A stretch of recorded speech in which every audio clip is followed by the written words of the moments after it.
আসসালামু আলাইকুম। চলেন আজকে আমি লাল শাক ভাজি করে দেখাই। যারা লাল শাক খেতে পছন্দ করেন না, আর যারা পছন্দ করেন, আপনাদের জন্য আজকে রেসিপিটা। লাল শাকে যদি চিংড়ি মাছ থাকে তাহলে তো কথাই নাই। আমি এখানে শাকগুলো কেটে ধুয়ে পরিষ্কার করে নিলাম, আর কিছু চিংড়ি মাছ নিলাম।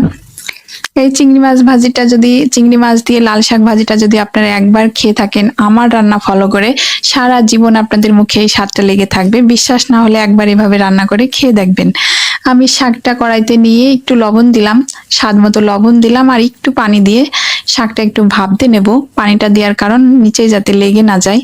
পানিটা না দিলেও হবে, কিন্তু আমি দিছি যাতে লেগে না যায়। দিয়ে দেখেন এই পর্যায়ে শাকটা বেশিক্ষণ ভাপ দেওয়া লাগবে না, একটু পানি পানি থাকতে নামাই নেবেন। নিয়ে আমি কড়াইয়ে তেল দিয়ে দিলাম, দিয়ে আমি এখানে দিয়ে দিলাম পেঁয়াজ কুচি, রসুন কুচি, মরিচ ফালি আর একটা তেজপাতা। দিয়ে আমি এটা আলতো হাতে নেড়ে নেব। নেড়ে চেড়ে আমি এর ভিতরে দিয়ে দেব চিংড়ি মাছ। লাল শাকে যদি চিংড়ি মাছ দেওয়া যায় তাহলে তো কথাই থাকে না।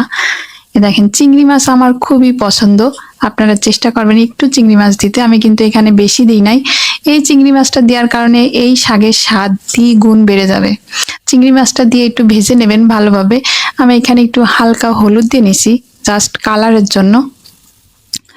আপনারা অবশ্যই আমার পেজটা ফলো করে দেবেন, আমার ইউটিউব চ্যানেলটা সাবস্ক্রাইব করে দেবেন, আর আমার ভিডিওর নিচে বেশি বেশি লাইক কমেন্ট শেয়ার করবেন।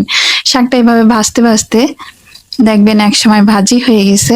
শাকটা একটু নরম নরম থাকতে নেড়ে নেবেন, নামাই নেবেন, তাহলে ভালো হবে।